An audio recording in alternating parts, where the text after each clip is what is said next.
গঙ্গাসাগর মেলার আগে সার্বিক পরিস্থিতি খতিয়ে দেখতে গঙ্গাসাগরে এলেন রাজ্যের মন্ত্রী মানস ভূঁইয়া। শনিবার সুন্দরবন উন্নয়ন মন্ত্রী বঙ্কিম হাজরা, জেলা সভাধিপতি নীলিমা বিশাল মিস্ত্রি, মথুরাপুরের সাংসদ বাপি হালদার, বিধায়ক মন্টুরাম পাখিরা সহ জেলা আধিকারিকদেরকে নিয়ে 2025 গঙ্গাসাগর মেলা প্রস্তুতি সরেজমিনে খতিয়ে দেখতে গঙ্গাসাগরে যান প্রতিনিধি দল। আর আপনারা সেই ছবি সরাসরি দেখছেন শুধুমাত্র বাস্তব নিউজের পর্দায়।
আমি গিয়েছিলাম আজকে আমাদের সমস্ত জনপ্রতিনিধিদের নিয়ে, মন্ত্রী বঙ্কিমবাবু, ইরিগেশন স্ট্যান্ডিং কমিটির চেয়ারম্যান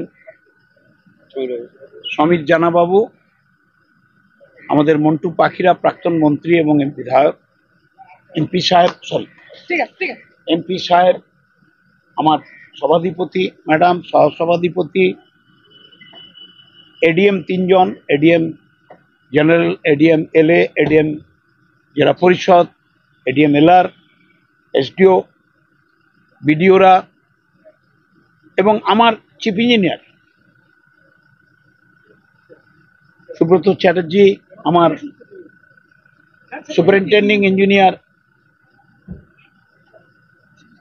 আমাদের সুমন্ত্র চ্যাটার্জি, আমাদের এক্সিকিউটিভ ইঞ্জিনিয়ার মিস্টার সিং, আরও সবাই ছিলাম। আমরা দীর্ঘক্ষণ আলোচনা করেছি। সামনে গঙ্গাসাগর মেলা, ইতিমধ্যে ড্রেজিংটা স্টার্ট হয়ে গেছে মুড়িগঙ্গাতে, সেটাও দেখলাম। এবং আস্তে আস্তে আমাদের বঙ্গোপসাগরের জলরাশি, ঢেউ গঙ্গাসাগরকে ধাক্কা দিচ্ছে। লক্ষ্মীর পূজার যে কোটাল হলো সেই সময় অনেকটাই ধ্বংস করেছে, তো সেই জায়গাগুলো দেখা হলো। কিন্তু গঙ্গাসাগর মেলা এত বড় মেলা, ভারত বিখ্যাত, পৃথিবী বিখ্যাত, সব তীর্থ বারবার, গঙ্গাসাগর একবার। যদিও কেন্দ্রের বিজেপি সরকার এখনো অবধি জাতীয় মেলার স্বীকৃতি দেয়নি, যদিও আমাদের মুখ্যমন্ত্রী মমতা বন্দ্যোপাধ্যায় বারবার বলেছেন, দেওয়া হয়নি, কোনো সাহায্য করা হয় না। এত বড় যে ধাক্কা, সেটাকে সামাল দিতে হবে। সমস্ত দপ্তর আমরা একসঙ্গে লেগেছি, সুন্দরবন উন্নয়ন দপ্তর, পিডব্লিউডি দপ্তর, পিএইচই, সেচের ভাগে যেটুকু কাজ সেটা আমরা করব। এছাড়া এর একটা পার্মানেন্ট সলিউশনের জন্য আমাদের মুখ্যমন্ত্রী মমতা বন্দ্যোপাধ্যায় খুব আগ্রহী হয়ে উদ্যোগ নিয়েছেন। ইতিমধ্যেই আমরা আইআইটি তামিলনাড়ু, আইআইটি চেন্নাই, সেখানকার ইনস্টিটিউট অফ ওশেনোগ্রাফি, তাদের যে টপমোস্ট অথরিটি মিস্টার মুরলি, তার সঙ্গে যোগাযোগ করা হয়েছে। একটা কনফারেন্সও হয়েছে, খুব শীঘ্রই তারা হয়তো দেখতে আসবেন। ইন দ্য মিন টাইম, মুখ্যমন্ত্রী মমতা বন্দ্যোপাধ্যায়ের উদ্যোগে সুন্দরবন সমেত সাগর আমরা একটা উদ্যোগ গ্রহণ করছি। সেখানে নেদারল্যান্ড গভর্নমেন্টের টেকনিক্যাল এক্সপার্টাইজ আমরা নিতে পারি, বিশ্ব ব্যাংক, ওয়ার্ল্ড ব্যাংকের সহায়তা নিতে পারি, সবটাই মুখ্যমন্ত্রী দেখছেন। কারণ তিনি খুবই সংবেদনশীলভাবে একটা কথা বলেন, আমরা সুন্দরবনকে ধ্বংস হতে দেব না, সাগরকে ধ্বংস হতে দেব না। তার জন্য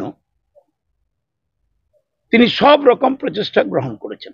এখন আমি ইরিগেশন দপ্তরের দায়িত্বে, আমার যে পার্টটুকু আছে সেই পার্টটা সিনসিয়ারলি উইথ ফুল কমিটমেন্ট আমাদের ইঞ্জিনিয়ার ভাইরা তারা করছেন, জেলা পরিষদ তার পার্ট করছে, পিডব্লিউডি তার পার্ট করছে, সুন্দরবন উন্নয়ন দপ্তর তার পার্ট করছে।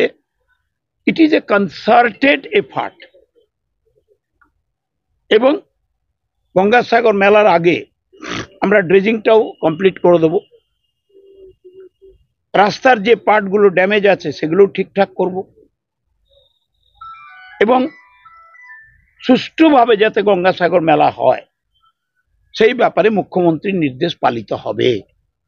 এটাই আমাদের লক্ষ্য, এটাই আমাদের শপথ, এটাই আমাদের কমিটমেন্ট।